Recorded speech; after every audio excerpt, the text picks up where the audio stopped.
Welcome to Study with Barkha. Today we will see the data structure that is Q. हम जानते हैं Q क्या होता है, क्योंकि सभी ने कभी ना कभी Q में लगा है। Q जब हम सिनेमा हॉल में जाते हैं तो टिकट के लिए जो लाइन लगती है दैट इज Q। इसमें जो फर्स्ट पर्सन एंटर होता है टिकटिंग के लिए, टिकट लेने के लिए, लाइन में जो सबसे पहला पर्सन होता है वो टिकट लेने के बाद वही क्यू से बाहर आता है। मतलब first in हुएर is first in that goes first out, so it follows first in first out rule. The item that goes in first is the item that goes out the first. जैसे इसको हम represent करेंगे, पहले empty queue था, अब enqueue मतलब entering data in the queue. One queue में enter हुआ, उसके बाद सेकंड पर्सन आया, सेकंड आइटम आया, वन वाला पर्सन थोड़ा आगे आया। अब इस क्यू में आप देखेंगे since the one was kept in the queue before two, it is the first to remove from the queue as well as it follows first in first out. कहेंगे first in first out. What is NQ and what is DQ? In programming, the term putting item in the queue is called NQ and removing item from the queue is called DQ. That is deleting the queue. What are the basic operations? So queue is an object. We say abstract data structure that allow the following operation. NQ मतलब add करना item को। Add कहाँ होता है? जब कोई line लगती है, क्यू बनता है, तो जो नया पर्सन आता है वो लास्ट में लाइन के पीछे से एंटर होता है। So add the element to the end of the queue. Deleting means remove an item from front of the queue. Is empty मतलब चेक करना है कि क्यू एम्प्टी है या नहीं। इज फुल ऑपरेशन चेक करेंगे कि क्यू फुल है या नहीं। इज एम्प्टी और इज फुल कहाँ यूज होता है? जब आपको आइटम निकालना है, रिमूव करना है या डिलीट करना है क्यू से, डी क्यू ऑपरेशन परफॉर्म करना है, तो आप पहले चेक करेंगे कि कहीं क्यू एम्प्टी तो नहीं है। और जब आपको क्यू में डेटा इंसर्ट करना है means enqueue operation perform करना है, तो उसके पहले आपको चेक करना होगा कि ऑलरेडी क्यू फुल तो नहीं है, जितने इसमें स्पेसेस है कंप्लीटली फिल तो नहीं है। सो हम चेक करेंगे इज इट इज फुल और not. Peek is what? It gets the value of the front of the queue without removing it. मतलब क्यू में जो डेटा है उसका फ्रंट वाला आइटम हम निकालते हैं, हम उसको बोलते हैं डी क्यू, डिलीट क्यू। मतलब फ्रंट से डेटा हम उसमें से लेते हैं, लेकिन फ्रंट वाला आइटम वहां से रिमूव भी होता है। But here what is peak मतलब फ्रंट का डेटा वैल्यू लेना है, मतलब उसकी कॉपी लेना है। वो डेटा क्यू में भी रहेगा और आपने उसका वैल्यू भी यहाँ पर या उसका डेटा भी आपने ले लिया, मतलब उसकी कॉपी आपने ले ली। So this is the peek. Working of queue. Queue operation works as follows.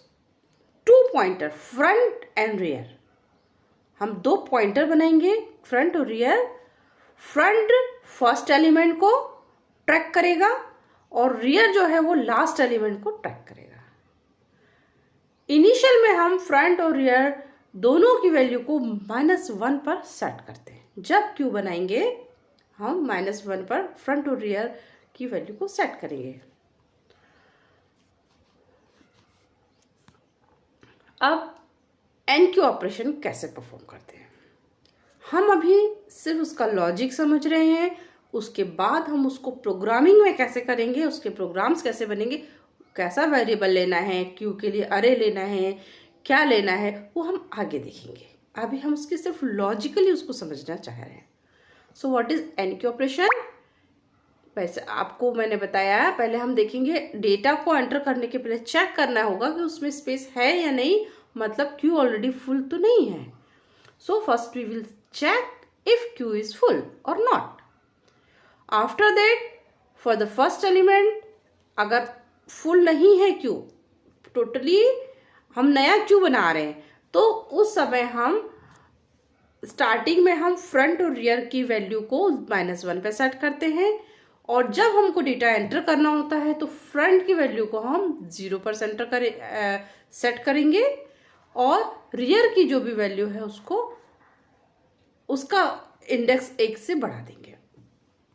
तो ऑब्वियसली अगर वो भी -1 पर होगा तो वो भी 0 पर आ जाएगा फर्स्ट एलिमेंट के लिए। Add the new element in the position pointed by the rear. Rear की वैल्यू इंक्रीमेंट करना है पहले, उसके बाद उसमें हमको वैल्यू को पॉइंट करना है। जैसे यहाँ पर एक एम्प्टी क्यू है, फर्स्ट एलिमेंट पहले फ्रंट और रियर दोनों पॉइंटर -1 को पॉइंट कर रहे हैं, मतलब ये 0 से लेके ये 5 एलिमेंट का क्यू है, 0 to 5, -1 पर हम दोनों पॉइंटर को रखते हैं। फिर फर्स्ट एलिमेंट के लिए 0 पर हम फ्रंट को सेट करेंगे, और -1 पर आपको आपका जो रियर है उसको 1 से इंक्रीमेंट करेंगे तो -1 से 0 पर आएगा। जैसे हम नेक्स्ट एलिमेंट को ऐड करेंगे, आपका रियर पहले रियर को इंडेक्स जो रियर है उसको ऐड इंक्रीमेंट करेंगे, क्योंकि फ्रंट जो है वो ग्रीन वाला है, और ग्रीन वाला हमेशा फर्स्ट को ही पॉइंट करेगा।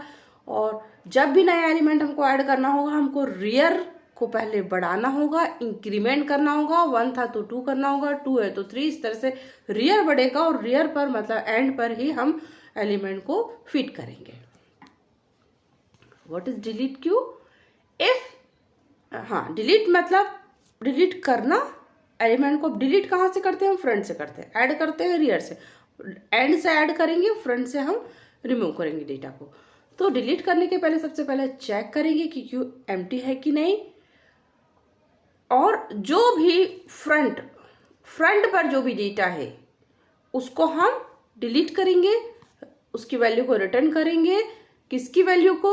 फर्स्ट डेटा को कौन पॉइंट करता है? फ्रंट 0 पर है तो 0 को पॉइंट करेगा, 0 को पॉइंट करेगा तो हम उसकी वैल्यू को रिटर्न करें, return the value pointed by the front. Value को ले लिया, उसके बाद इंक्रीज करेंगे फ्रंट का इंडेक्स 1 से, और फॉर द लास्ट एलिमेंट अगर फ्रंट लास्ट है, मतलब फ्रंट और रियर 1 है, फ्रंट और रियर 1 है, लास्ट एलिमेंट है, so reset the value of front and rear to -1। मतलब लास्ट एलिमेंट अगर फ्रंट और रियर दोनों सेम है, चीज को पॉइंट कर रहे हैं, तो हम उसको डेटा को रिट्रीव करेंगे और उसकी जो इंडेक्स को -1 पर सेट करेंगे, फ्रंट और रियर का।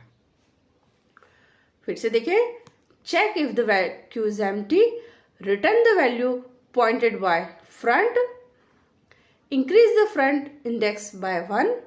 पहले वैल्यू रिटर्न करना है, उसके बाद आपको वैल्यू को इंक्रीज करना है।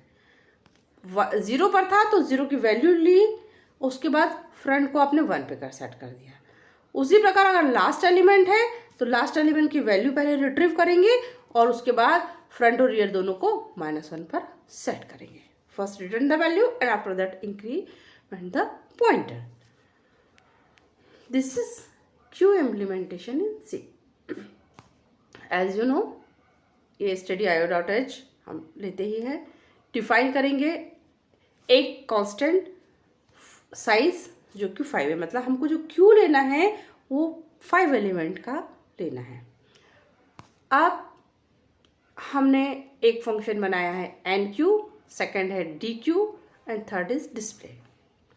एक अरे लिया है क्यू के लिए, हमने आइटम्स नाम का एक अरे लिया है जिसका साइज है साइज के बराबर, दैट इज 5, मतलब 5 साइज का, 5 मतलब 0 से लेके 4 तक उसका वैल्यू रहेगा, इंडेक्सिंग रहेगा। टोटल एलिमेंट उसमें होंगे 5। ये डेटा में आपने एक अरे लिया है, एक फ्रंट लिया है इंटीजर टाइप का जिसको -1 पर सेट किया है, रियर को भी -1 पर सेट किया है। अब हम चलते हैं मेन पर। मेन फंक्शन में DQ is not possible on empty Q, obviously, क्योंकि अभी तो हमने क्यू क्रिएट ही नहीं किया, उसमें डेटा ही नहीं डाला, तो DQ is not possible. DQ function को पहले कॉल किया है। अभी हम दिखाएंगे डी क्यू में क्या हो रहा है और उस एन क्यू में क्या आ रहा है। फिर एन क्यू मतलब डेटा एंटर करना क्यू में 5 एलिमेंट का है। इसमें हमने 5 बार इसको कॉल किया है, 1 2 3 4 5 मतलब हमने 5 उसको हमने 5 बार कॉल किया है। और देखिए अब क्या हो रहा है, और जैसे ही हमने 6 एलिमेंट उसमें 6 बार कॉल किया, मतलब 5 बार हम यहाँ पर कॉल कर रहे हैं, 5 बार उसको 1 2 3 4 5 करके डेटा एंटर कर रहे हैं। और जैसे ही हम 6 एलिमेंट उसमें एंटर कर रहे हैं तो 6 element can not be added to because the queue is full, आपके पास मैसेज आ जाएगा। आफ्टर दैट हम डिस्प्ले कर रहे हैं DQ removes element enter first, that is DQ अगर मैंने इसके बाद एक बार कॉल किया है तो एक एलिमेंट उसमें से रिमूव हो जाएगा। रिमूव होने के बाद जहाँ 5 एलिमेंट थे आपके पास 4 ही एलिमेंट बचेंगे। उसके बाद फिर से हम डिस्प्ले करेंगे और रिटर्न 0। अब ये तो एक मेन फंक्शन था, कहाँ कौन सा फंक्शन कॉल करना है। सबसे पहले हम समझते हैं NQ ऑपरेशन और उसके बाद DQ operation. NQ function to insert item in the queue. Void NQ, it is not returning any value, so it is void NQ. It is the name of the function. int value मतलब जो value यहाँ पर मैं पास करूँगी वो data उसमें insert हो जाएगा। इसमें आप चेक कर रहे हैं कि रियर की वैल्यू साइज -1, तो अगर साइज 5 एलिमेंट है तो 0 से लेके 4 तक, मतलब रियर की वैल्यू अगर 4 है, साइज -1 साइज है कि साइज एक कांस्टेंट है जिसकी वैल्यू है 5, साइज -1 मतलब 4। तो अगर रियर की वैल्यू 4 है इसका मतलब कि आपका क्यू फुल है, सो it will print Q is full. Because मैंने आपको बताया था डेटा एंटर करने के पहले हमें चेक करना पड़ेगा कि क्यू फुल तो नहीं है। So if rear equal to -1, so printf q is full. Else, otherwise, if front equal to -1, front -1 पर है मतलब स्टार्टिंग है, so फ्रंट को 0 पर लेकर आना है और रियर को भी आपको इंक्रीमेंट करना होगा। ये कंडीशन कब की आएगी, जब आपका क्यू फुल नहीं है। ठीक है, तो फिर चेक कर रहे हैं कि फ्रंट -1 पर है क्या, मतलब क्यू टोटली एम्प्टी होगा तभी हमारा फ्रंट -1 पर होगा, अदरवाइज -1 के अलावा कहीं पर भी होगा। तो सेकेंड बार हमने चेक किया कि फ्रंट -1 पर है मतलब कि कोई डेटा नहीं है, तो फ्रंट को हमने पहले उसका इंडेक्स 0 पर सेट करते हैं और 0 को भी इंक्रीमेंट किया है तो ऑब्वियसली 0 भी इंक्रीमेंट होगा तो -1 से 1 पर आएगा। फिर item dot rear assigns to value, rear item is the array, rear मतलब उसकी पोजीशन, तो स्टार्टिंग में रियर ++ किया मतलब -1 से 1 पर गया, 0 पर गया तो आइटम 0 मतलब first item assigns to value, value क्या है जो हमने पास किए, जो कि 1 पास किया था, तो 1 उसमें इंसर्ट हो जाएगा। प्रिंटफ होगा इंसर्टेड डॉट वैल्यू, मतलब ये आपका प्रिंट हो जाएगा इंसर्टेड और इंटीजर इसलिए %d, और उसके बाद वैल्यू जो है वो प्रिंट हो जाएगी। ये था हमारा NQ operation. After the DQ में सबसे पहले आपने डिलीट करेंगे कहाँ से, हम फ्रंट से, क्योंकि आप टिकट की लाइन में जो व्यक्ति पहले जाता है वो ही पहले आता है। तो चेक करेंगे कि क्यू एम्प्टी तो नहीं है, और एम्प्टी होने की कंडीशन क्या है, फ्रंट -1 पर होगा। तो if front equal to -1 so it will print that queue is empty. और एम्प्टी क्यू को आप क्या डिलीट करोगे, ऑलरेडी एम्प्टी है, तो एम्प्टी नहीं है, अगर एम्प्टी नहीं है सो प्रिंटफ करेंगे डिलीटेड आइटम्स फ्रंट, मतलब कि फ्रंट पोजीशन पर जो आइटम है वो डेटा प्रिंट हो जाएगा और लिखा आएगा कि डिलीटेड। ठीक है, आइटम्स डॉट प्रिंट डिलीटेड, ये प्रिंट होगा उसकी वैल्यू, और front is equal two plus plus, मतलब फ्रंट को हम इंडेक्स बढ़ा देंगे। तो उसका जो अब नेक्स्ट जो भी लोकेशन है, जैसे कि यहाँ पर 1 है तो 2 हो जाएगा, इंडेक्स 2 है तो 3 हो जाएगा, और इस तरह से हम उसका इंडेक्स बढ़ा देंगे तो क्यू वहीं से काउंट होगा, जहाँ से फ्रंट होगा वहीं से क्यू काउंट होगा, और उसकी वैल्यू हम प्रिंट कर रहे हैं और उस फ्रंट की लोकेशन को, पॉइंटर को आगे बढ़ा रहे हैं, जहाँ पॉइंटर है वहीं से आपका क्यू स्टार्ट में आ जाएगा। तो फ्रंट का आपने आइटम ले लिया, उसके बाद उसका इंडेक्सिंग बढ़ा दिया। फिर चेक कर रहे हैं हम कि front, if front is greater than rear, उस कंडीशन में front assigns to rear assigns to -1, मतलब कि ये कंडीशन कब आएगी, जब फ्रंट, और जैसे कि आपका 0 से लेके 4 तक, 4th एलिमेंट पर आपका फ्रंट और रियर दोनों हैं। अब आपने फ्रंट का डेटा डिलीट कर दिया और उसको फिर इंडेक्सिंग बढ़ाई, तो वो 4 की जगह 5 आ जाएगा। उस कंडीशन में फ्रंट और रियर से बड़ा हो जाएगा, मतलब आपका क्यू तो फिनिश हो गया। उस तब आपको फ्रंट और रियर दोनों को -1 पर सेट करना है, क्योंकि आपका पूरा क्यू खाली हो चुका है। एक बार और समझा रही हूँ, डिलीट क्यू में सबसे पहले आप चेक करेंगे क्यू एम्प्टी है कि नहीं। क्यू एम्प्टी है कि नहीं उसको चेक करने के लिए आपको बस सिर्फ फ्रंट को चेक करना है। वैसे क्यू एम्प्टी होता है तो फ्रंट और रियर दोनों -1 पर ही होते हैं। यहाँ आप सिर्फ फ्रंट को चेक करेंगे, that is sufficient to check, क्योंकि जब डेटा आप निकालते हैं तो फ्रंट से निकालते हैं, और अगर फ्रंट आपका -1 पर है मतलब क्यू एम्प्टी है। उसको आपने चेक कर लिया क्यू एम्प्टी है, क्यू एम्प्टी है तो उसका डेटा प्रिंट कर दो और उसका इंडेक्स बढ़ा दो। अब -1 की जगह वो -1 पर है तो आपको सिर्फ एम्प्टी प्रिंट करना है, ठीक है, और नहीं है तो उसका डेटा प्रिंट करना है और उसका इंडेक्स फ्रंट का बढ़ा देना है। उसके बाद लास्ट कंडीशन है कि अगर ये कंडीशन नहीं है तो नेक्स्ट कंडीशन क्या चेक करते हैं आप कि फ्रंट, मतलब पहले आपने ही चेक किया कि फ्रंट मतलब क्यू एम्प्टी है कि नहीं। अगर एम्प्टी है तो आप बाहर आ जाएंगे, एम्प्टी नहीं है तो उसका डेटा ले लेंगे और उसका इंडेक्स बढ़ा देंगे। उसके बाद फ्रंट चेक करेंगे कंडीशन कि फ्रंट रियर से आगे तो नहीं पहुंच गया, मतलब लास्ट एलिमेंट तो नहीं था, वो लास्ट एलिमेंट था तो उसका फिर हम आइटम लेने के बाद, जब यहाँ हमने आइटम लिया, मतलब मान लो फ्रंट 4 पर था, 4 का आइटम हमने डिस्प्ले करा दिया, लास्ट एलिमेंट था डिस्प्ले करा दिया, अब फ्रंट को 5 कर दिया।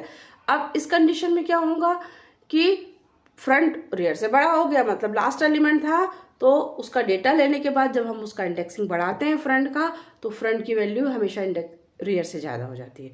तो वो कंडीशन आ गई है, इसका मतलब हमको अब लास्ट एलिमेंट था वो क्यू एम्प्टी हो चुका है, तो फ्रंट और रियर को हमने -1 पर सेट करना है। अब हम कैसे प्रिंट करेंगे? वाइट डिस्प्ले चेक करना है रियर की वैल्यू -1 है क्या।